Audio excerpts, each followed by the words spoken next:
Siwa Togog. Iki nek ra tak parani omahe, wong adimu diboyong ning kayangan to Bathara Guru arep dipateni. Nek Watogog ora nesu kampleng pok. Wah, kowe iki wong tuwa dilapori kok malah cengenges-cengenges. Aku ora ngerti, Bagong. Buet. Nek ora ngono ndak Watogog ora melu perkara iki. Sawetara wektu Kang Togog wis lenggah ning pendopo. Aku weruh saka dalan gedhe terus mampir. Niatku mung kepengin mbok ajak pirembugan. Kaya adat sabene ngrembug gone awake dhewe arep ngenger ratu ngendi terus li arep mangkat yah apa. Lah kok dadi saiki kok malah aku tekan kene kok meneng wae. Nyawang karo tekaku ya nyawang ning kok kaya ora mbagekke kaya ora ngaruhke. Ngapa Kang Togog? Kok aneh? Ora kaya adat sabene. Lung.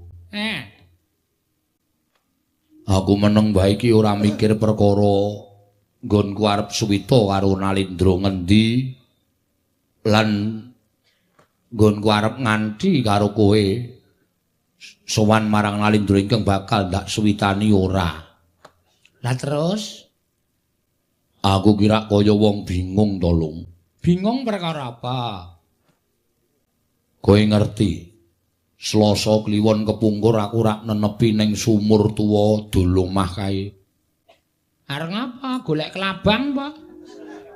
Ora perkara ngono. Sing jeneng wong Jawa ki rak senengane ya nenepi, tenguk-tenguk nggawa kursi. Tekan subuh. Lah kok aku tengah wong iki makler. Kowe iki rasa tekan sumur tuwae bendina makler kok. Aja kok tenguk-tenguk. Nabuh kowe makler kok kowe iki. Ha iya. Ngapa malam Selasa kliwon ngapa? Aku tengah wengi kuwi rak makler. Ngimpi. Aming perkara ngimpi kok tak. Ngimpi apa? Tak golekke buku 1001 malam. Cahidan ora anggere ngimpi kok mesti gathuke kaya ngono, gathuke kaya ngono. Lah mbok menawa nembus ra ya iso dienggo apa ta, Kang? Ngimpi. Impenku kuwi nek tak itung klebu puspa tajem utawa kadara dasih. Terus aku ki ngimpi. Ngimpi apa? Ora kanthi kanyono-nyono kok nggone adiku Semar ya si Ismaya. Monggo ora udan, ora ana mendung, dumadakan kena banjir gedhe. Banjir gedhe? Iya. Banjir gedhe nganti tak sawang adiku Semar, ponakaku Gareng Petro ki padha kendang kapracondang kuntal kegawa banyu. Ning ming siji sing ora kena banjir kok malah Bagong. Karangkae cah aneh. Mbok menawa Bagong wis endo wis ngerti karo swasana terus mlayu. Ora. Bagong ki ya kena banyu. Ning kok kaya ora kuntal, kaya malah sajake mesam-mesem. Ha terus? Bagong ki tak bengoki, Gong. Bapakmu le, kakangmu le ning ora krungu. Ngono, bareng tak genahke, Gong, bapakmu karo kakangmu keli kena banyu, nangis ning pepangkonku. Gregah. Aku tangi saka lemakler mau. Janjane ya ora tak pikir, Lung. Ning kok pendak-pendak ora tak pikir iki malah cetha ning paningalku, ning pikiranku tansah ganggu. Monggo jaring wong tuwa padha ngendikake nek ngimpi banjir kuwi firasate ala. Lah iki kok aku biasane ora tau gagas karo adhiku Ismaya kok iki malah atiku kaya keronta-ronta ya, Lung. Terlalu kok. Terlalu piye? Lah ya wis rasa digagas, wong jeneng impen iki kabeh manungsa turu ki nandang impen.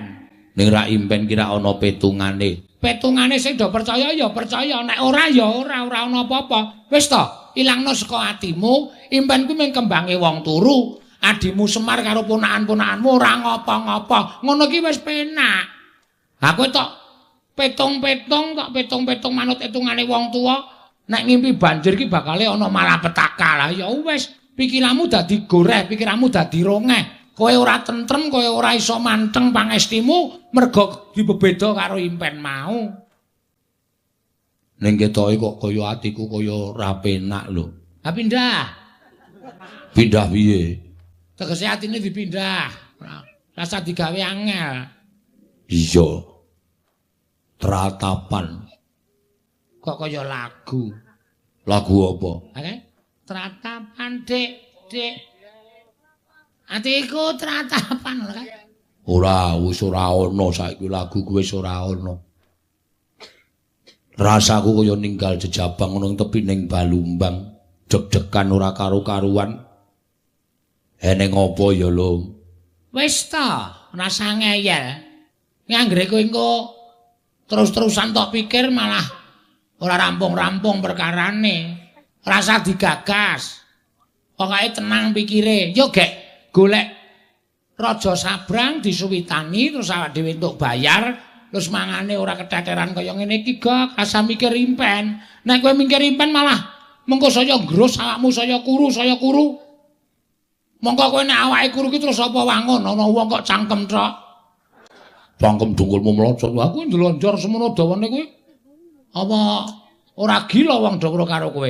Rasa dipikir. Assalamualaikum. Sapa, Gek? Mbuh. Kok le dodok seru banget. Tangane sajake ampun. Nek ramah nganggo watu. Wah. Watame. Togok. Togok. Wah. Wow. Sama nang jero ora, Wah? Kok kaya suarane Bagong ya, Lung. Dipethuk kono. Wah, ponakku tekan kene iku gak impene eneng apa-apane ya, Lung. Surasan dadak werna-werna. Wah, sik lagi tak buka. Weh, boyo cengelmu kuwi. Wah, Watogek. Bektiku ya, Wah? Yo tak tampa. Wah, klebon copet iki. Ade mbilung. Bagong. Kok boroke ra mari-mari? Ya ditambani ra iso kok ya le, ya wis semen karang ya wis tuwa. Gerak Bagong to. Anakmu padha karo anakmu wong aku anake Semar. Lah iya. Ngopo e, Gong? Asowan Watogek. Wigatine utang sing wingi rung disaur kok saiki wis utang meneh. Weh, aku duwe utang kok. Duwe no. Walah, santai wae wae. Aku sing utang wis santai kok kowe sing tak utangi kesusu-susu. Lho, jenenge ku wale jeneng wong utangi ya kesusu-susu kok ya. Nang apa? Lho, sing ana ngopo ya aku? Oh iya, Ding. Ya sorry Watogek. Eneng ngopo iki? Gong, sepisan ngaturake sembah bektiku katur si Watogek. Ya tak tampa. Wong tuaku. Heeh. Kaping dwi. Waduh. Dwi apa? Loro. Wo. Urung-urung wis ke wong tuwa. Kaping loro ki sowanku mrene kwa. Aku arep matur karo Watogek. Watogek kok ora layat. Lho. Ana apa e, Gong? Omonganmu kok ndrawasi? Ora krungu ya, Gong. Adimu mati. Adiku sapa? Semar. Gong ora aneh-aneh lho. Le mati apa? Mau lagi ntis. Kowe krungu kabar lho? Wis disareke urung. Ora tak gone ngomong langsung tak glundunge nang jugangan. Wis gandacarku kan wong layat aku males. Ora jane kuwi nek omong aja sembrono, sing tenanan. Wah, kurang-kurang bejane bapak ya adimu lanang dina iki sirna marga mlayu wae. Mlayu. Ora mung bapak ning klebu anakmu Gareng wae. Lho, Gareng ya iya. Petro ya iya. Padha lara apa? Ora. Kekurangan pangan, nek kurang pangan mbok njaluk makne gedhe tak kirimi. Ora. Ya arep piye-piye nang isih wis do di sawah. Oh ya syukur. Ning tak matur ya wa. Bapak saiki ora nang omah. Lah nang ndi? Munggah nang kayangan. Lho, kayangan ngendi? Surabaya. Surabaya. Kuwi lho sing ngene Bathara Guru kuwi lho adimu. Suralaya to. Heeh. Lah mergane critane ngene wae.